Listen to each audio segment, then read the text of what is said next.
Hello there, this is Maryann here from Revealing Light Tarot, Astrology and Spirituality. Wherever you're watching, a huge shout out to you. I have viewers from all over the world, and that's a wonderful, wonderful, wonderful thing because we get diversity and we get to be global citizens. Okay, so what am I doing today? I want to look at the astrology because it's incredibly interesting, of the MV Dali, the ship that crashed into the Baltimore Bridge in Maryland. And I think will have a huge impact, certainly on the port in Baltimore and the delivery and flow of goods and trade into that port. Tragically, I think it is around 6 people were lost, although that number may change. And there are many people scratching their heads, wondering, how could this have happened in this modern day world of the seas are filled with cargo ships. There are inspections made at various ports to make sure that everything's okay. Nevertheless, an accident on this scale, which actually took down the whole bridge and lives lost, still happened. So exactly what went wrong and what was the astrology telling us? Well, it was telling us a lot of things, both practically, if you're reading a chart at the practical level, but also I feel something higher. And that's what I want to get into today, remembering that I can't cover everything in a chart. Various people who are interpreting charts will read things differently. And so what I want to say is that what you see in the charts, you do you, and I'll do me. And if you've got a YouTube channel, I'll watch you as well. So whatever I pick up may be totally different to you.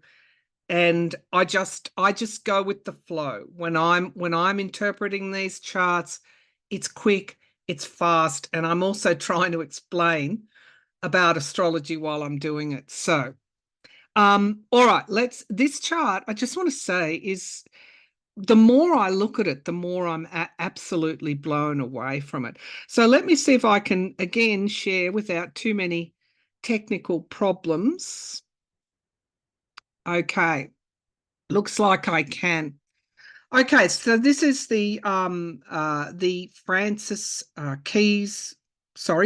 Scott Key Bridge in Maryland. For those that need a little bit of background, Francis Key was a lawyer, author, and poet that lived in Maryland that actually wrote America's national anthem, the Star-Spangled Banner. Wow. So now we see in his hometown, we see the bridge, such an iconic bridge, continuous span bridge, completely fallen because of this accident. So the most important thing I want to bring to you is that the Dali crash into the Francis Key Bridge in Baltimore happened at 1:30 a.m. on Tuesday, the 26th of March.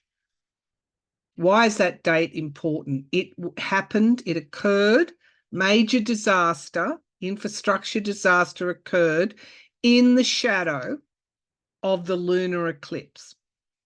And if you go back to my previous astrology readings, you will see that we had an announcement from the Princess of Wales that she had cancer. This comes on top of the King Charles III, also having cancer and undergoing treatment.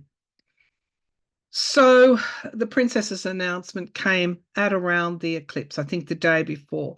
This major disaster, infrastructure disaster, occurred in the shadow. 2 days post the lunar eclipse, depending on where you are in the world when you're viewing your eclipse. The eclipse, for those that need to have that memory refresher, was in Libra, and it was a full moon lunar eclipse. The shadow of the eclipse can be 3 days to 3 weeks, depending on where you're located in the world, and the effects can actually last up to 6 months. Was this a lunar eclipse event? My word, it was. Now, let's get into this chart because, as I said, there are some really interesting things happening. Just before I do that, I do want to say that the ship Dali, lost propulsion in June in Chile, because I thought I need to know logically how this could have happened.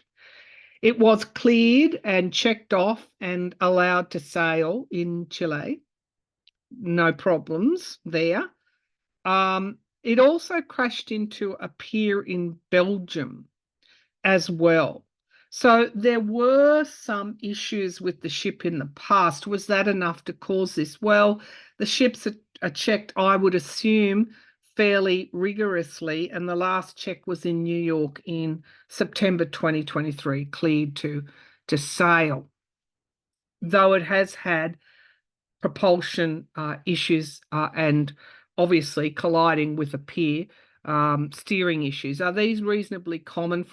I'm not a maritime expert, but from the research that I've done on this ship, it's not unusual for ships to momentarily lose that propulsion. But I do know there's a series of checks and balances, and this ship was cleared as recently as September 2023. That's the logical stuff. Let's move into the astrology now. So what immediately comes to mind is the shadow of the eclipse here in Libra. So the moon and the south node. Again, if you haven't checked out my eclipse video, please go and do so. And all these oppositions, literally I don't know, webs being shot out. That's what that chart reminds me of. All these oppositions here, down to the second and third house here, with the bulk of these planets, Mars, Saturn, Venus, Neptune, and I always include the asteroid Hygeia in my charts because it relates to health or ill health, particularly Mars in Pisces, Neptune in Pisces, Saturn, obstacles in Pisces, Venus, what we value particularly can be around the material, all in Pisces. What is Pisces? Pisces is a water sign.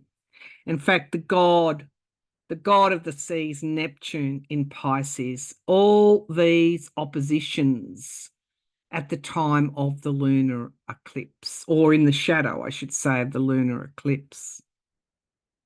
But it doesn't end there. The south node in Libra is also making its opposition to the north node.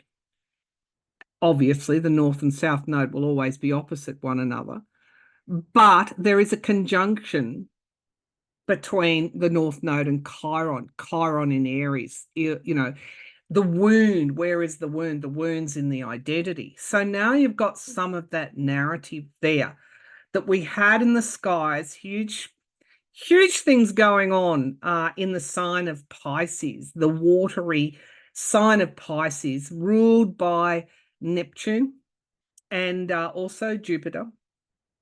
Neptune, the god of the sea.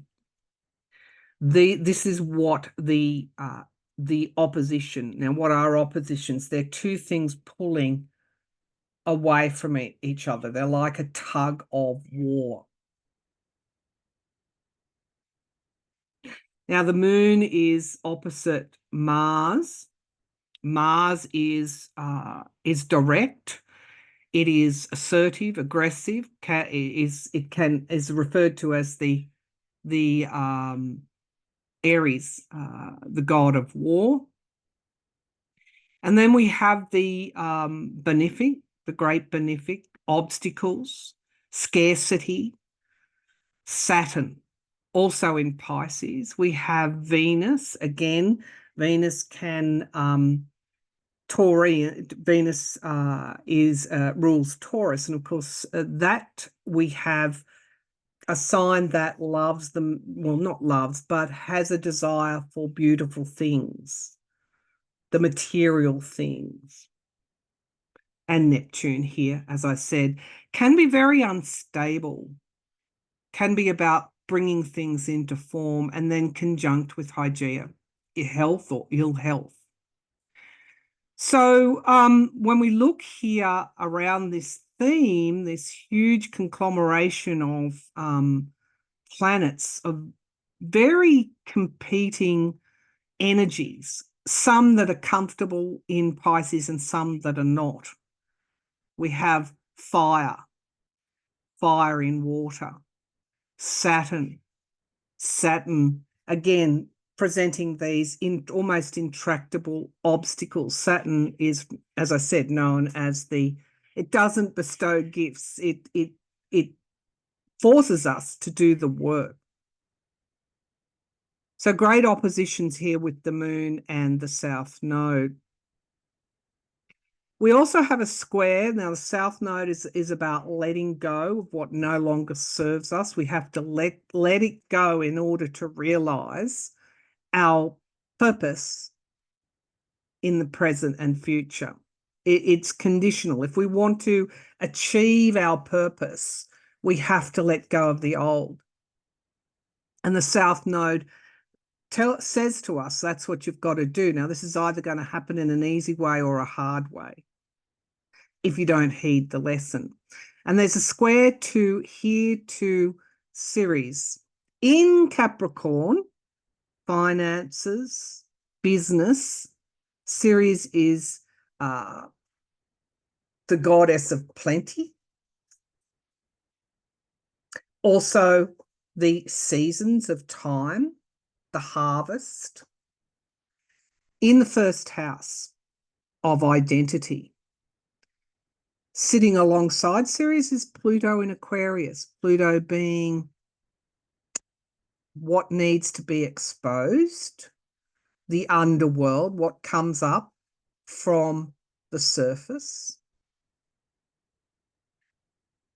And there are myths around these too, in terms of Hades taking the daughter of Ceres away to the underworld. And so you got winter, a time of scarcity. So there is this square with the south node in Libra.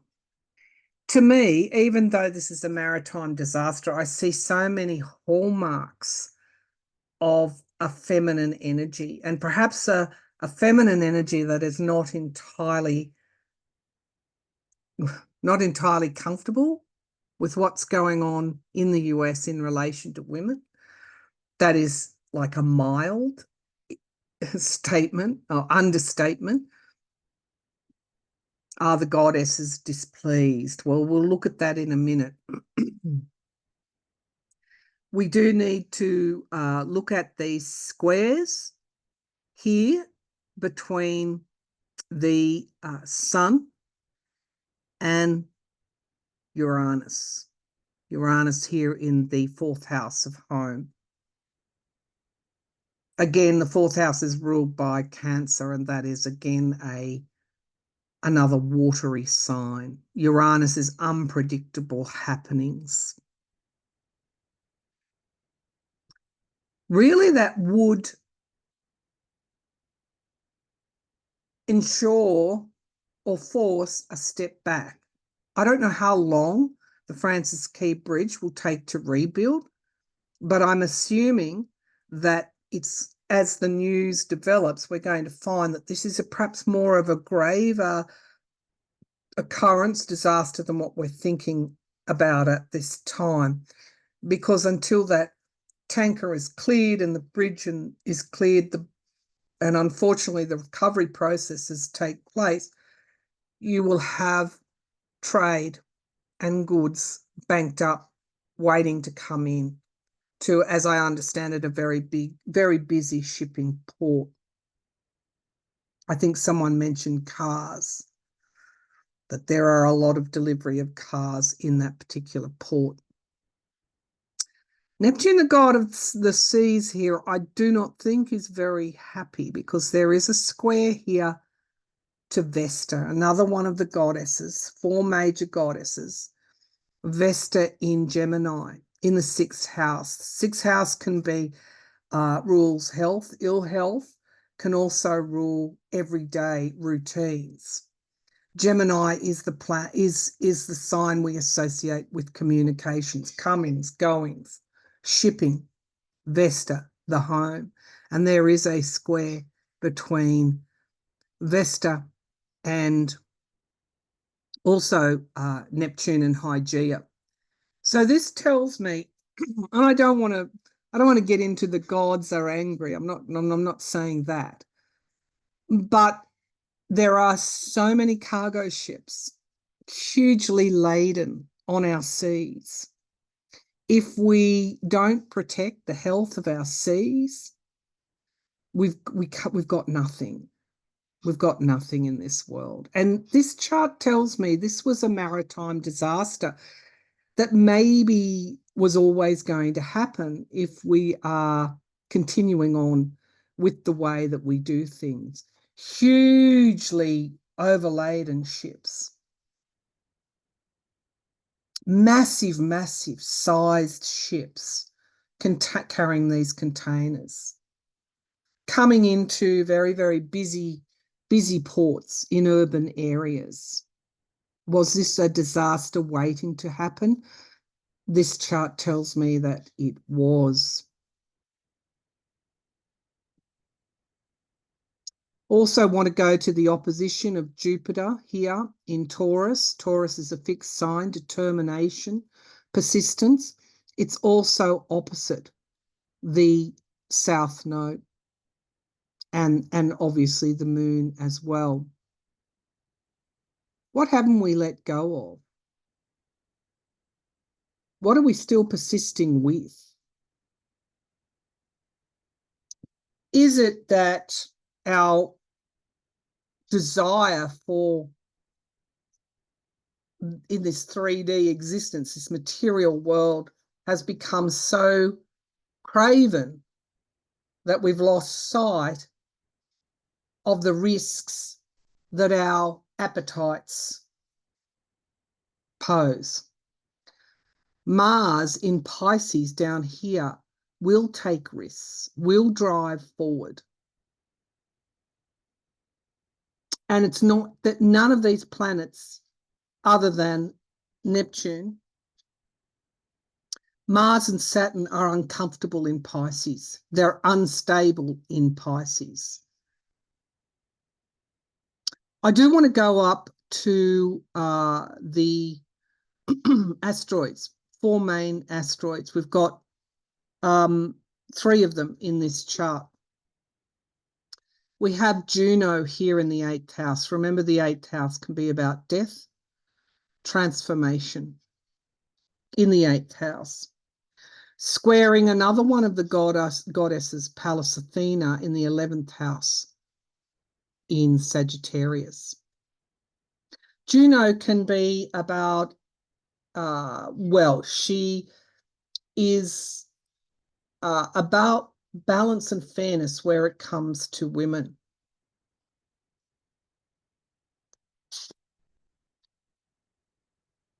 She orbits between Mars and Jupiter. She is a protector of women. She watches over women. She represents commitment, fairness, but also betrayal. She desires to see equal partnerships, balance and fairness.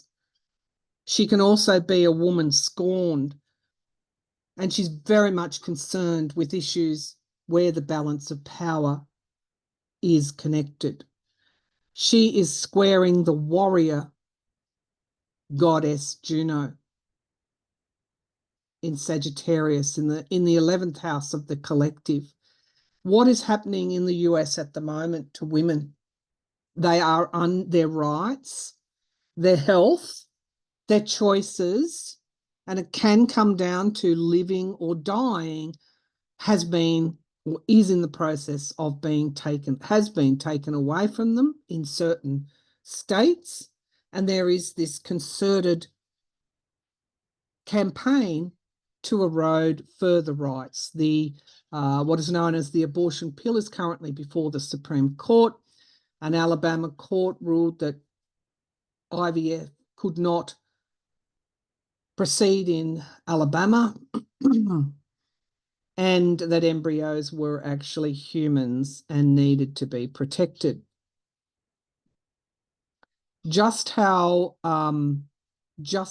serious that decision in Alabama was, that a Democrat won a state seat in Alabama, one of the reddest states in the US. Never before heard of that a Democrat could take this state seat, and yet she did.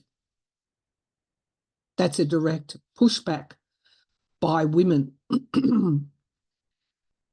As you know, Roe was overturned by the Supreme Court, and the fallout from that has been an absolute travesty, where women who are having ectopic pregnancies, who are bleeding out, cannot get life-saving care in red states because doctors won't help for fear of being prosecuted, put up on murder charges. We have the ex-President Trump talking about anyone who performs anyone who has or performs abortions will face prosecution.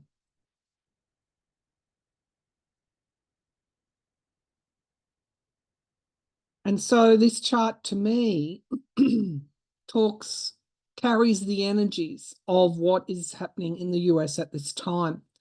Again, the Francis Scott Key's Bridge, or the Francis Key Bridge, was named after the American who wrote the Star-Spangled Banner.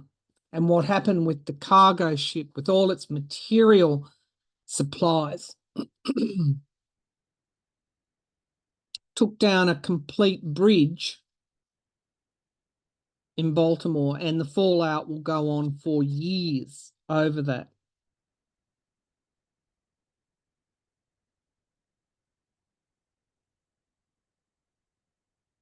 Protection of women in this chart, absolutely.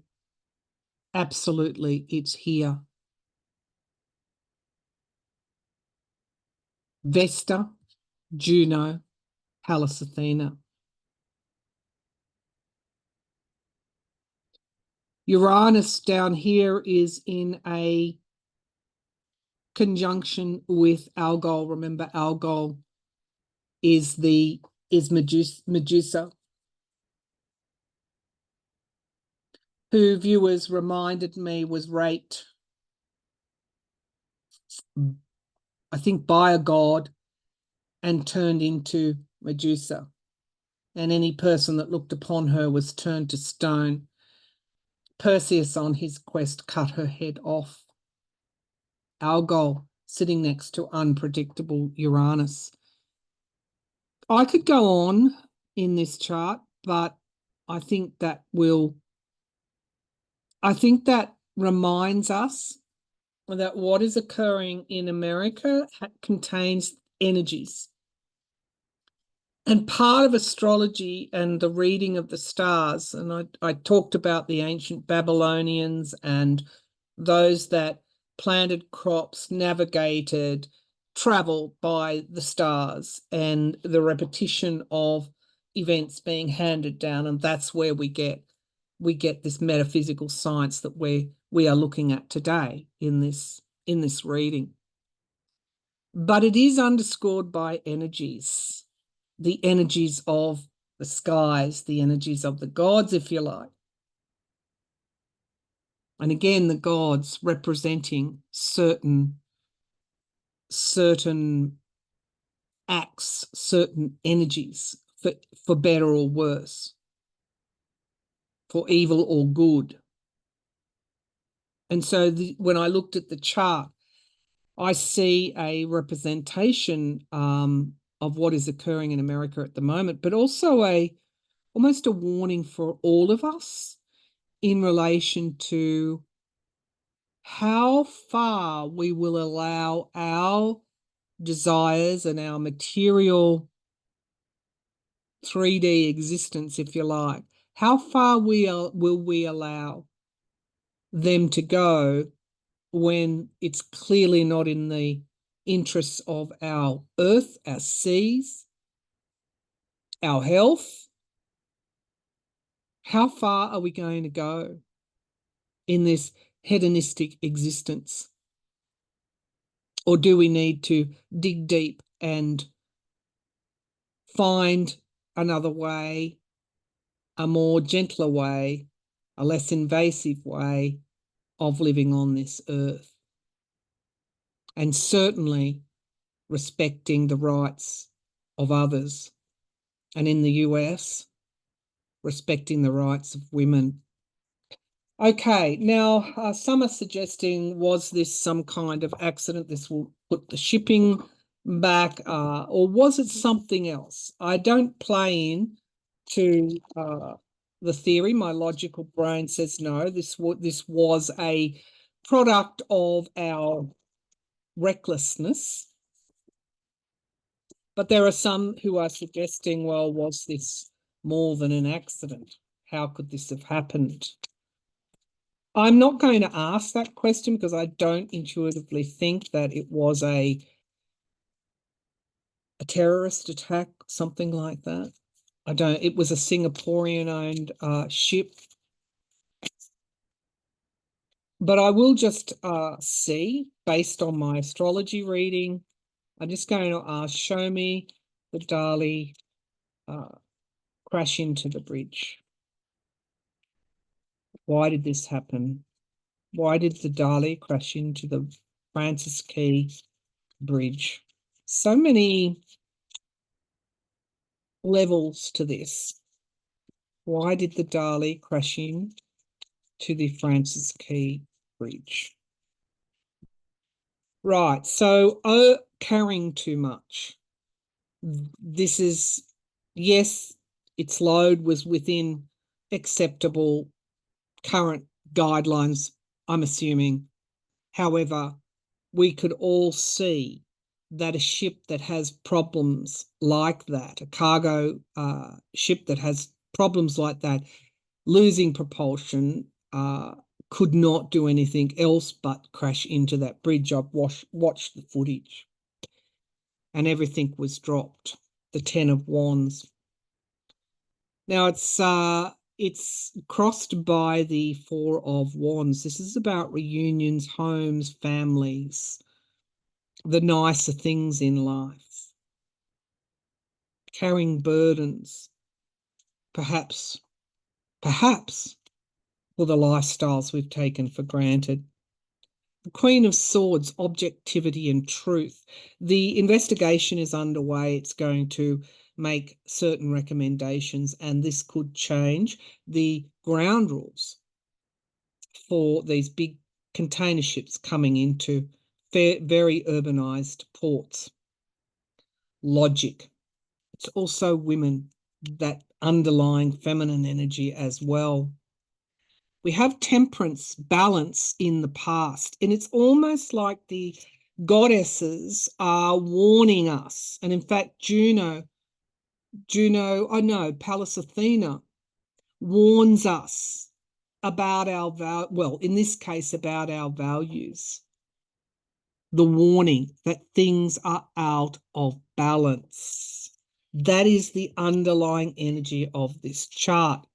We have the 6 of Cups crowning this reading in the sky, a potential outcome going back to the past.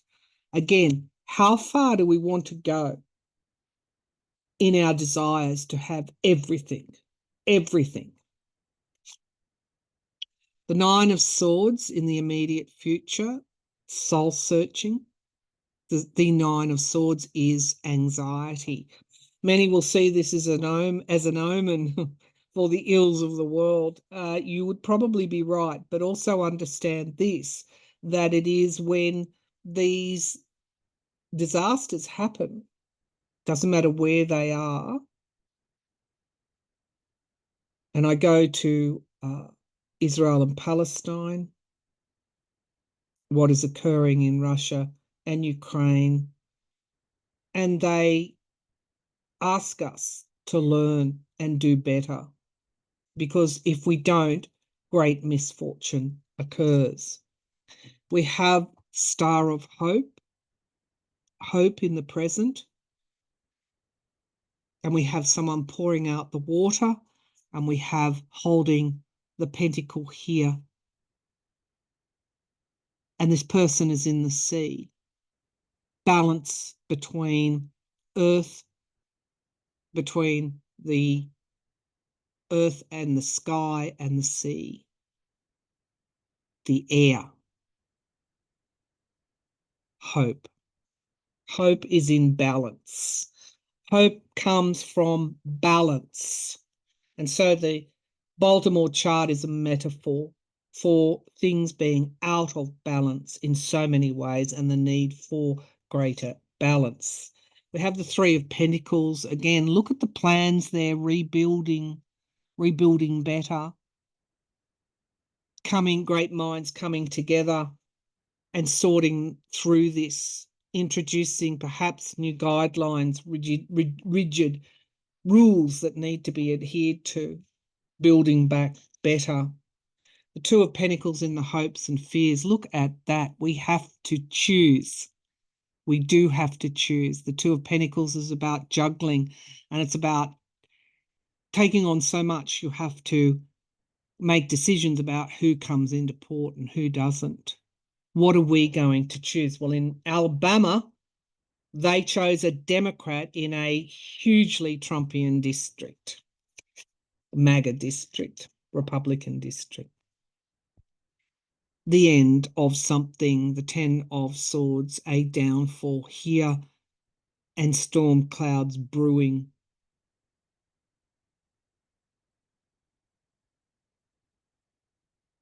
Clarified by the King of Swords, prosecutions, investigations. Now we have the Queen and the King here. And again, the energies of tarot are not so much male and female, it's about the energies coming together here in balance, in balance. And we have the Five of Wands, obstacles, challenges, competitiveness, being driven forward.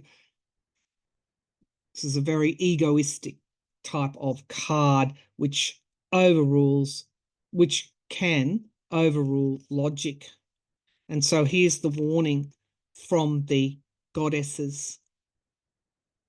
Unless you bring things back into balance, you will have misfortune. Page of Swords, young people bringing forward their logic. The base of the pack, remember we have hope, the star here, balancing all the elements. We have at the base of the pack a new start, something new coming into form. So the outcome card, the end, and we have something new. We have wounded, mortally wounded, and a need to step back and retreat. We have the quickness of everything at this time. That's why people feel so overwhelmed. We have the poverty. I'm going to say most of those lives lost, and I haven't dug deep on this one, were immigrant workers maintaining the roadways on the bridge. We have the Six of Swords. Healing can occur, something coming to fruition in time, letting go, the South Node, and the Sun in Aries. The eclipse energy was a warning to let go of what no longer serves us and move into the new. And it doesn't matter where you look in the world, you will find the same theme. All right, that's an incredibly interesting chart, which is a metaphor, I think, for what is not in balance, and particularly the epicenter occurred in the US, in Maryland, in Baltimore. But wherever we look, we will see similar, to varying degrees, similar imbalances. So anyone who thought that we can just do exactly what we want and get off scot-free needs to understand that there are higher authorities than you. And let that be a warning for them that seek to create imbalance. All right, that's it. Thanks for tuning in, and bye for now.